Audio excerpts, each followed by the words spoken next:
નમસ્કાર દર્શક મિત્રો, આરટીવી ન્યૂઝમાં આપનું સ્વાગત છે। સમાચાર છે કે પાટણ જિલ્લાના રાધનપુર તાલુકાના મેંદાવાદ ગામના સીમાડે આવેલ ગોગા મહારાજના મંદિર ખાતે રમેલ અને યજ્ઞ યોજાયો। પાટણ જિલ્લાના રાધનપુર તાલુકાના મેમદાવાદ ગામ ઇન્દ્રનગર સુરકાના 3 ગામના સીમાડે આવેલ ગોગા મહારાજના મંદિર ખાતે ભવ્ય રમેલ અને યજ્ઞ યોજાયો। મોટી સંખ્યામાં 3 ગામના લોકો ઉપસ્થિત રહ્યા હતા અને પ્રસંગે સાધુ સંતો રાજકીય અગ્રણીઓ ઉપસ્થિત રહ્યા અને પ્રસંગે બેચરભાઈ ઠાકોર અને બાબુભાઈ ઠાકોર અને દશરથભાઈ અને મહાનુભાવો ઉપસ્થિત રહ્યા। યજ્ઞ સાથે રમેલનું આયોજન કરાયું। ભજન અને પૂજન સાથે ભવ્ય કાર્યક્રમ યોજાયો। Reporter Prahladbhai Thakor, RTV news, Radhanpur, Patan.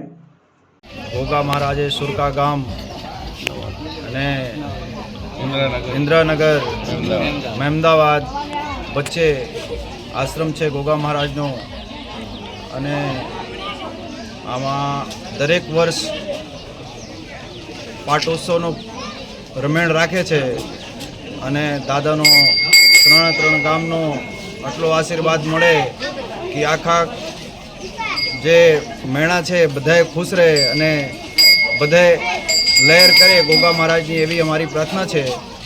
અને પાટોત્સવનો ઉજાગરણમાં ઘણી બધી બસ્તી 3 ગામની આપણે ભેગા થાય અને બધાએ હળીમળીને ઉજાગરણ કરતા હોય છે અને ધર્મ માટે આટલો ભેળા થાય માણસો, એનાથી સારું કંઈ છે જ નહીં। અને ધર્મ માટે છે ને દરેક બચ્ચાના ભેગો રહીને કરવું જોઈએ। આમાં કોઈનો સ્વાર્થ એવું નહીં કે કોઈનો સ્વાર્થ છે, કેમ કે જે કંઈક વહીવટ કરતા હોય ને એને ખબર પડે કે વહીવટ કેવી રીતે થાય અને એ કંઈક 1 રૂપિયા ખાવાનો વિચાર ના કરતા હોય, કેમ કે ભગવાનનો જાગીરી છે ને આ કોઈની પસંદ થતી નથી, એટલે 1 રૂપિયાનો કોઈ ખાવાનો વિચાર ના કરતા હોય।